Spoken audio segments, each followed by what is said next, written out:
Welcome to my course. I'm Dr. Angelique Rogers, and I wanted to extend a welcome to you and give you some pointers as we get started. Hopefully this presentation will get you started on the right foot and also make you aware of some basic expectations and policies for the course. In this presentation, we'll be covering software requirements, policies, the importance of following instructions, time management strategies, how to do well in the discussion threads, and also peer review and collaboration, as well as the importance of revision. Baker College Online does require some specific hardware and software. Note that all students must have an internet connection and a computer. While smartphones and tablets are great resources to have on the go, they won't be adequate for use in class. All students are expected to have and use Microsoft Office. In my class, you'll be using Microsoft Word. Note that any files turned in that are not in Word format, which has the extension of doc.doc or docx.docx, will not be accepted. Students often want to use rich text format, OpenOffice, which has the extension of ODT, or Works files. These are not accepted file formats at Baker College. PDF files are also not accepted for written work because of the limitations for me in terms of giving you feedback in the document. In addition to Word, you'll need to use a browser to access the class and some of the resources that I provide for you. Note that Blackboard doesn't always play well with Internet Explorer. I have 3 browsers at my disposal at all times. Firefox is what I primarily use, especially if I'm on a PC, but I also sometimes use it on my Mac. Chrome is like what I like to use as my secondary browser when I'm on a PC, and Safari is often my main choice on a Mac, unless I'm using Firefox. Both Firefox and Chrome are free to download, and it's handy to have both of those because sometimes if something isn't working in one, it will work in the other. You also want to be sure that you have Adobe Reader installed because some of the policy sheets and other resources that you'll find that I provide are in PDF format.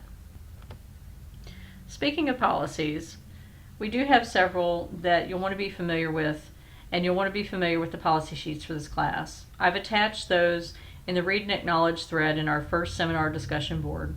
Please use that thread if you have questions about the policies for the course. Specifically, Baker College Online has a uniform no credit for late work policy across all departments, and we also have a standard 5-day per seminar with 2 posts per day requirement for participation. Do note that participation is different from attendance, which also has a 5-day requirement. I've also provided a rubric for participation in that Read and Acknowledge thread that will show you some examples of varying levels of posts, and I've also indicated my basic discussion board requirements in my participation policy sheet. Please be sure to follow instructions, and oftentimes adult learners who are working outside of the classroom ask if they can turn in work created for their place of employment. Or a student might ask if they can recycle an assignment from an earlier course. In most cases, these are not going to work as assignments for a specific course.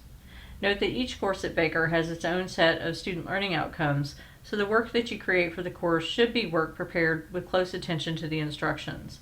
I'm happy to answer questions you have about those assignments, and you'll find that I regularly create workshop threads in the discussion board that are directly related to assignments that help you work through specific steps toward the finished product. Note that the syllabus for the course does have a credit hour definition that indicates the hours of instruction and hours outside of class you can expect per week per credit. Time management is crucial in online courses, and unlike a class where we all have set times where we are all together in the classroom, online classes are more open and require a different type of commitment and attention. Make our class part of your daily routine. Students often only participate the minimum amount. Ask yourself if you can really get the most out of a class if you're only doing the minimum though. Consider how if you put off posting until Saturday and then post Saturday through Wednesday, that you set up a situation where things can easily get away from you. Say your boss calls you on Monday morning and says he needs you to stay late, and you, as a result, won't have the ability to interact on the discussion boards that day or turn in any work for the class. If you've already taken 2 days off in the seminar, you're stuck and you can't adjust as the week goes on, and you'll miss out on participation points and actual opportunities to interact with your peers and your instructor. As a guideline, plan on spending at least 10 hours a week active in the classroom. That means posting in the discussion boards, reading posts from your peers and your instructor, and participating in peer review activities. Outside reading time and actual drafting time on assignments are not part of those 10 hours.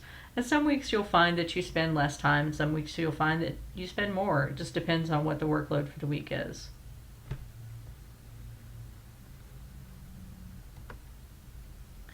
The discussion board in this class takes the place of those 4 hours a week for a 4-credit class. We'd normally be sitting in the classroom on campus.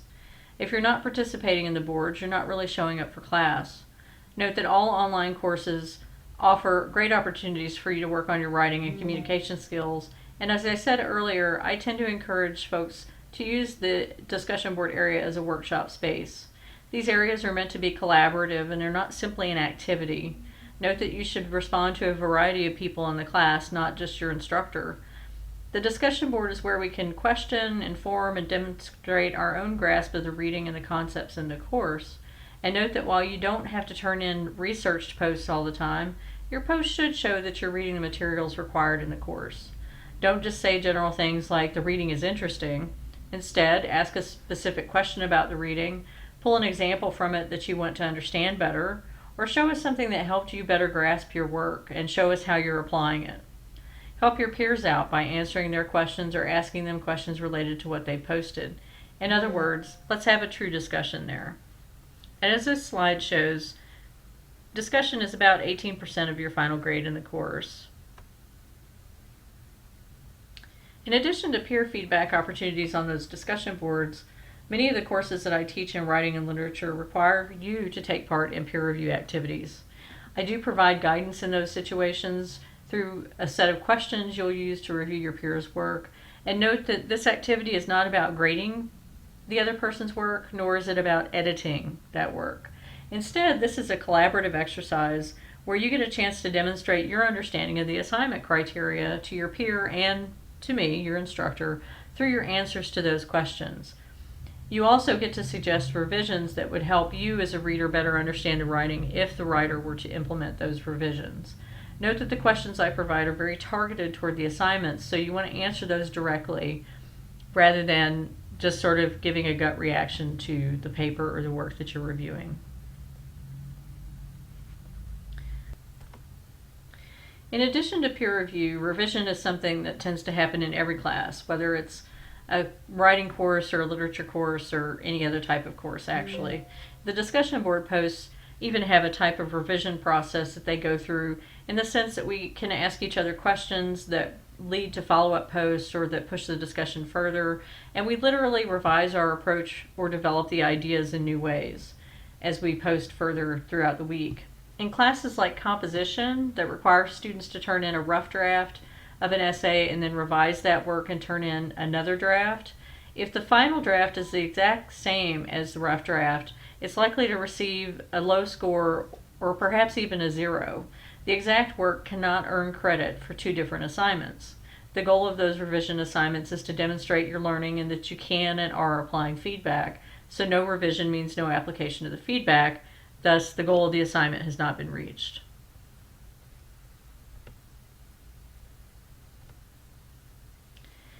Please feel free to contact me with any questions that you have, and my email address is posted on this slide, and I look forward to seeing you in class and working together over the next 6 weeks.